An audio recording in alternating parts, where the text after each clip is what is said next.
welcome to this week's video. For this week, I will be doing a book haul for a few books I want to show off for the month of October. Yeah, so I'll be showing you the books and reading the back blurbs, and yeah, so let's just get right to it. We have a couple of Harlequin Presents, a historical, fantasy, and contemporary. So let's get to the Harlequin Presents first. The first is the Forgotten Harlequin Presents Extra. Forgotten Mistress, Secret Love Child by Annie West. And I'm not sure what the Harlequin Presents Extra line, how that was different from the Harlequin Presents. So let's have a look here. He's forgotten their past, but not her body. A lavish masquerade ball is no place for plain Jane receptionist Karis Wells. Used to being unnoticed by the glitterati, Karis feels vulnerable and exposed by the searing gaze of a dark-masked man. Little does she know he's the man she ran from 2 years ago, whose wicked touch is about to become her undoing once more. Alessandro Matani cannot remember Karis, but his body does, intimately, and the red-blooded Italian is determined to claim all that he believes is his. I'm not sure, but this looks like it could be an interracial romance, because she looks like a black heroine. I could be wrong, but that would be really cool if it was for Harlequin Presents, because Lord knows Harlequin has had its issues with racism, but I really hope that I'm right and that she is a black heroine.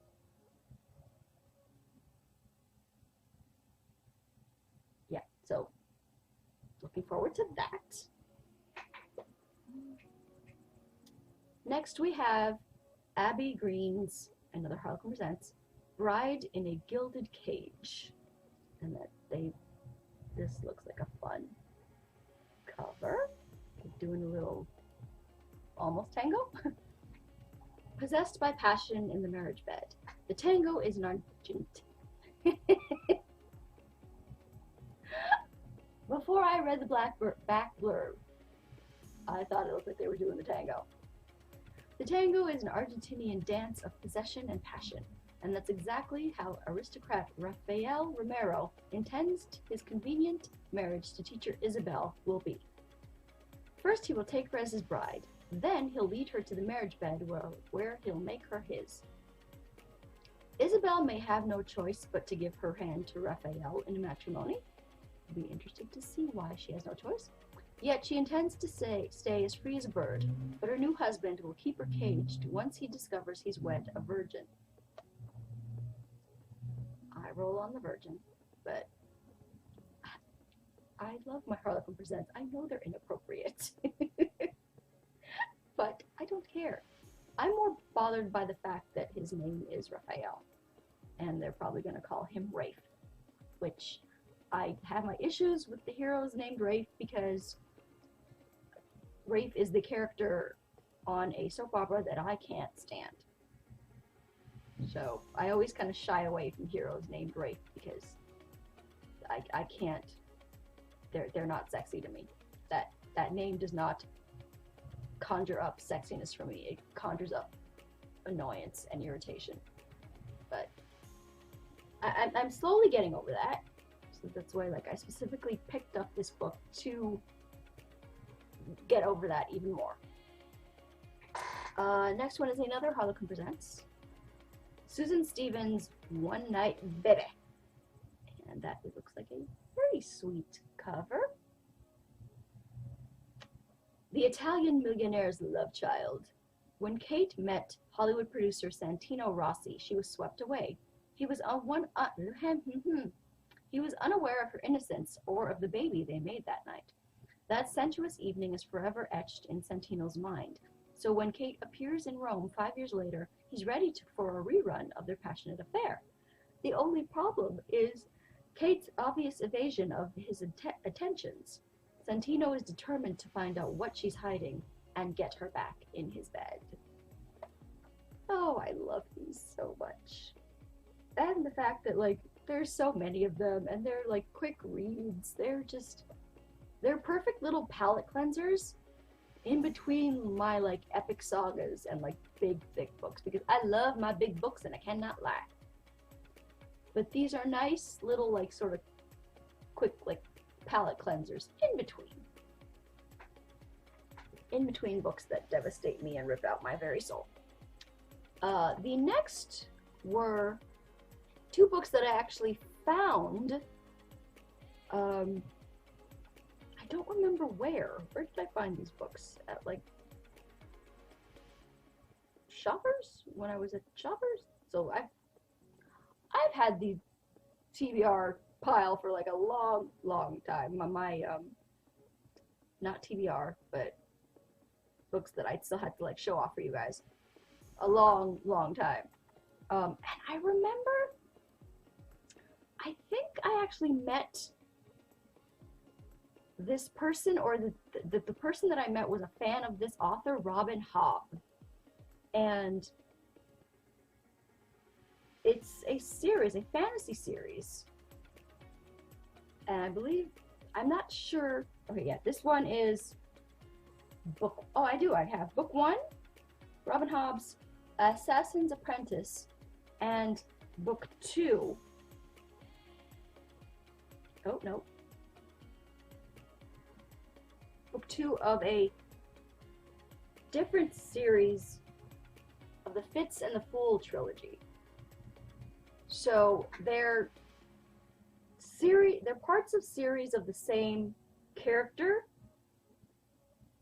but they're different series. Okay, let me see if that makes sense. Okay, yeah, because there's 3 books in the Farseer trilogy, of which this is book 1, and there's this is the second book of the Fitz and Fool trilogy. So I would still need to read Fool's Assassin for this one. Oi, okay. So I can read this one, but I'm gonna have to wait before I can read this one. And this Robin Hobb, either she was the person that I met in line when we went to go meet, when Diana came to some kind of festival here in Canada, in Ontario. I don't remember what it was, but we were meeting Diana, and she was giving, like one of her talks, and then we were in line to, like, get our picture taken and autographs with her, and we were talking about books with these other people in line, and one of them I mentioned that I was an author, and I think this person mentioned that she was an author as well, and I think it was either Robin Hobb, or she mentioned that she also liked this series by Robin Hobb, and I apologize because I don't remember, but yeah. So let's read the back blurb for Assassin's Apprentice, the Farseer Trilogy, Book 1 by Robin Hobb. Young Fitz is the bastard son of the noble Prince Chivalry. The prince's name is Chivalry? Raised in the shadow of the royal court by his father's gruff stableman, he is treated as an outcast by all royalty except the devious King Shrewd, who has him secretly tutored in the arts of the assassin, for in Fitz's blood runs the magic skill, and the darker knowledge of a child raised with the stable hounds and rejected by his family. As barbarous raiders ravage the coasts, Fitz is growing to manhood. Soon he will face his first dangerous, soul-shattering mission, and though some regard him as a threat to the throne, he may just be the key to the survival of the kingdom. So, It's like a little baby Jon Snow. So looking forward to that. And this one is a book 2 of a different series of the same hero. It's just sort of like further along in his story. Fool's Quest by Robin Hobb. Long ago, Fitzchivalry Farseer and the Fool changed the world, bringing back the magic of dragons and securing both the Farseer succession and the stability of the kingdom. But now the Fool is near death, maimed by mysterious pale-skinned figures with plans for world domination. Distracted by the Fool's plight and swept up in the intrigues of the royal court, Fitz is caught off guard when his beloved daughter is abducted.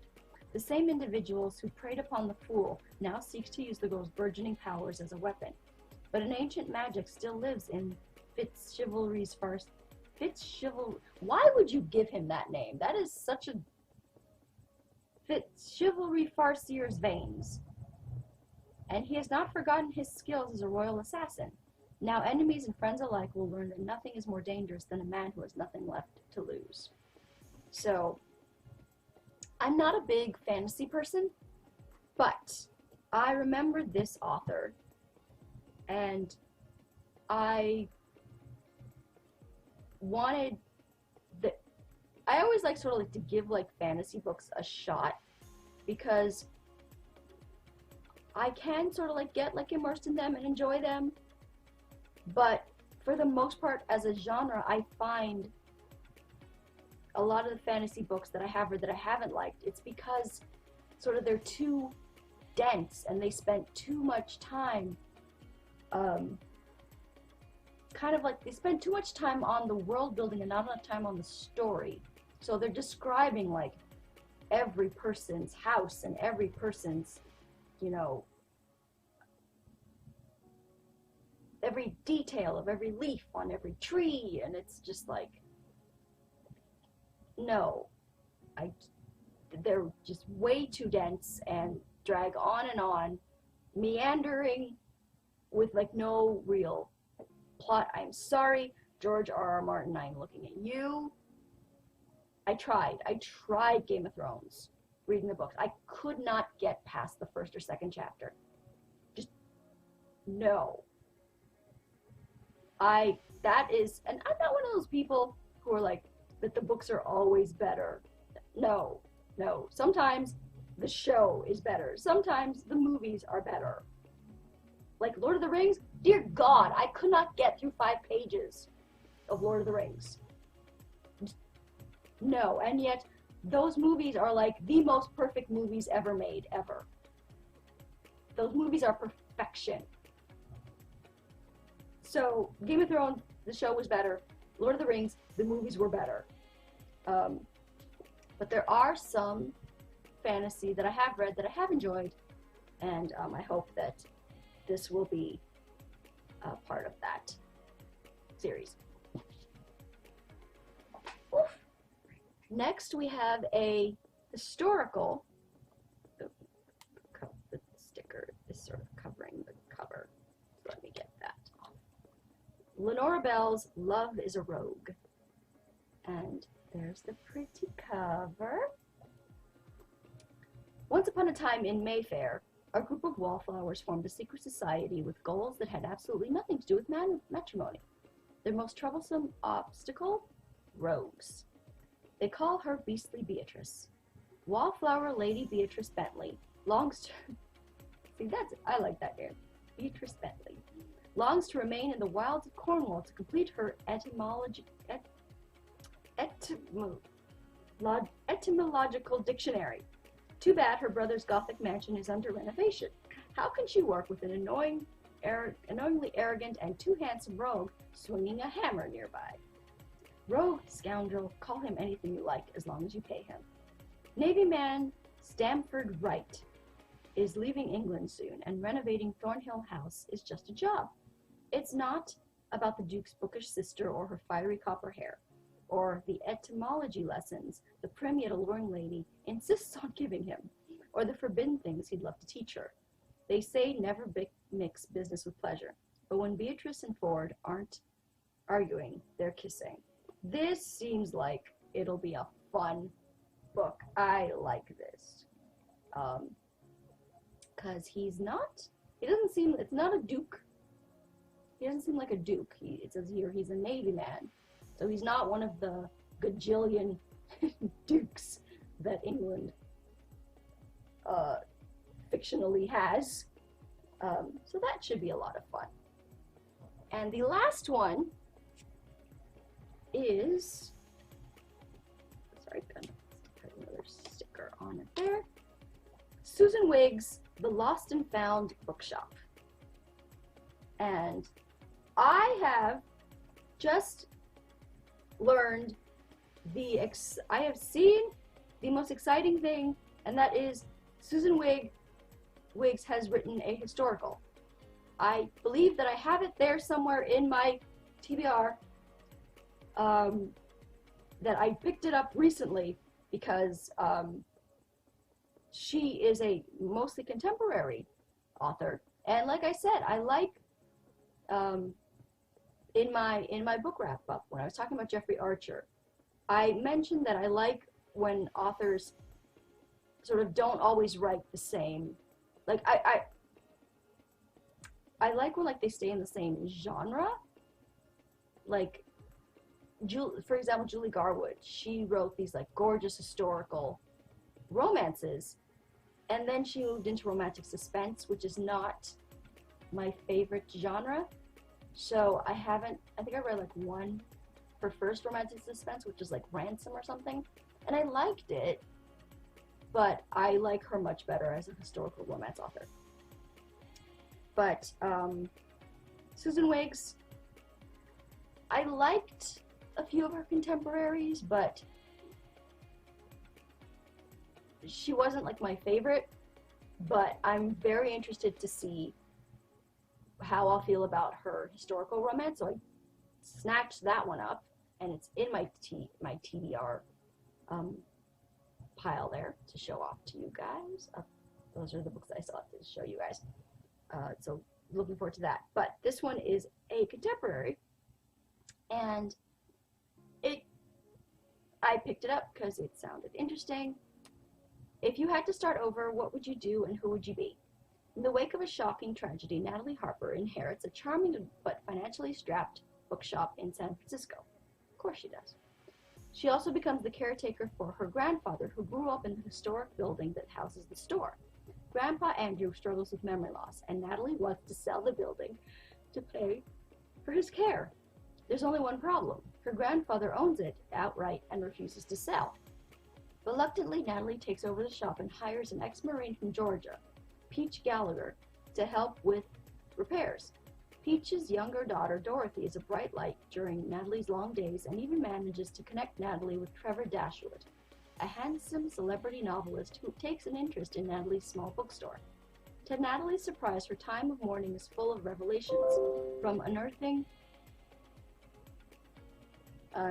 artifacts hidden in the bookshop's walls to uncovering the truth about her family, future, and her own heart. See, yes, so I've liked a few of Susan Wiggs' contemporaries, but she's not someone that is like an auto buy for me. It really depends on the plot for me with her. And this one, Bookshop, Family Secrets, yes please. So that's why I picked that one up. So, those are the books that I have had to show you guys for the month of October. Hopefully you guys, if you read any of them, let me know. But no spoilers, please. Subscribe. Make sure that you hit the little notification belly thing too, so that you get notified when I upload new videos. I do videos about books I'm reading, books I'm writing, TV shows. You'll get like preview clips to reactions of TV shows that I do. Funny Outlander fashion videos. Just anything that sort of like tickles my fancy. I have a video in mind to do where I answer my Goodreads questions that I got on my Goodreads author page. So that should be fun. So look for that in the next coming weeks or coming months, depends on time and stuff, because I am working a new evil day job in between writing and stuff, and time, just time. So hopefully you guys enjoyed this video. Again, like, comment, subscribe, hit the notification belly. Follow me on Twitter at twitter.com/authorejamie. Like my Facebook page at facebook.com/authorejamie. And I will talk to you guys next time. Bye.